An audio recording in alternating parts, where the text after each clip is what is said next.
Nothing you do will be good enough for God. But that doesn't mean you should do nothing, you know? Even what I'm doing now, right now, kind of trying to speak and spread what the gospel says and like what I believe is not really good enough in God's eyes. It's, I read something that said when you come before God and he asks you, what have you done for me and for my kingdom? The only thing you can really say is, I've done only what I've been commanded. Because nothing you do will be good enough. And that kind of ties into what Matthew chapter 7, verse 22 through 23 says. It says, on that day many will say to me, Lord, Lord, did we not prophesy in your name and do many mighty works in your name? And then I will declare to them, I never knew you. Depart from me, you workers of lawlessness.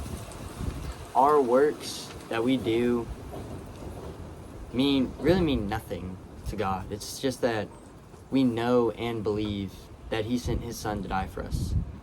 And when you believe that Jesus died for you, that when you truly accept that in your heart, the good works will come naturally. They'll flow through you.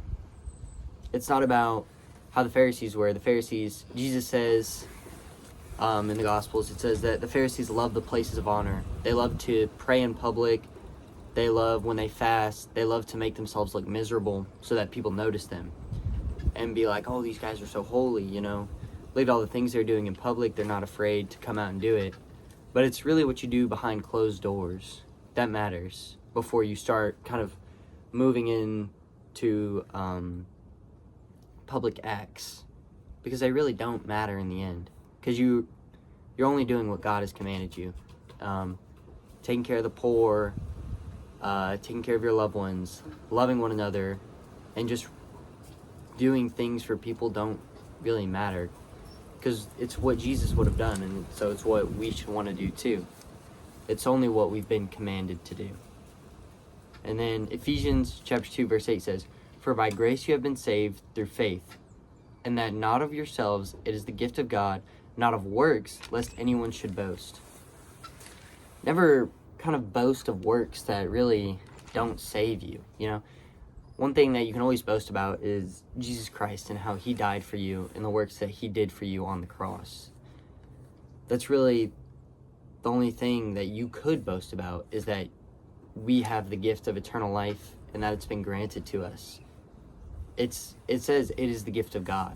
There's nothing we could do to kind of receive it, because if you start working for a gift, it's not really a gift, because you had to do something to receive it. That's not what a gift is. A gift is something that's given to you by love, the love of God. So no matter what you do, it'll never really be enough. But that's not saying you shouldn't want to do stuff. You should be focusing on loving God and being faithful to him. And by becoming faithful and loving to God, and by reading your word and coming to understand what God has for you, you'll start to understand and kind of have things come to you that'll be like a nudge in the right direction to do works. Like for me, it had been starting like this YouTube channel that I've been doing. It's I'd say since the beginning, a little way into my walk, I had kind of always heard the phrase, go and do works. And I never really understood what that meant, or like where I was supposed to go or what I was supposed to do. And then kind of through my viewing of other Christians making Christian content, I was like, I think I could do that. I think God has that for me. I prayed about it and I was like, I think I could do that. I think this is what I'm being called to do. God has loved me so much that I want to share this with other people. And it's really the least you could do, or the least I could do, is come on here and talk about, how great he is and how good he has been to me. Because that's really the only thing that I've received in my life that really matters. Nothing else really matters in this life except your relationship with God. The gift of salvation, the relationship that God died for.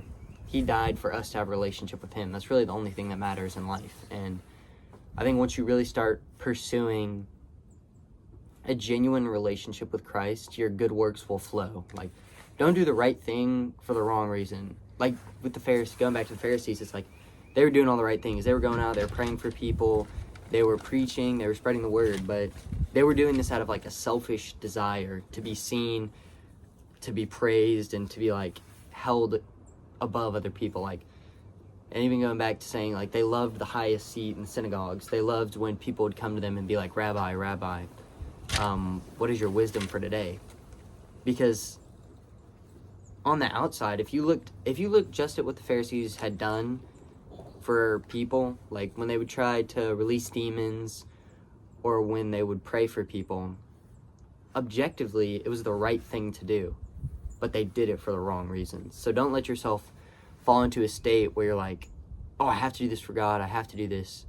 It should never come to a point where you have to do something for God. It's you want to do something to further your relationship with Christ. And I feel like once you truly focus on having a relationship with him, I mean, it says in the word that your good works will flow and that you'll come to realize God's will for you and what to do for other people. So, I mean, nothing you'll ever do will be good enough. I mean, it's that simple, except accepting the gift of salvation. But just because nothing you do is good enough doesn't mean you should do nothing. Thank you for listening. I hope you have a blessed day or night.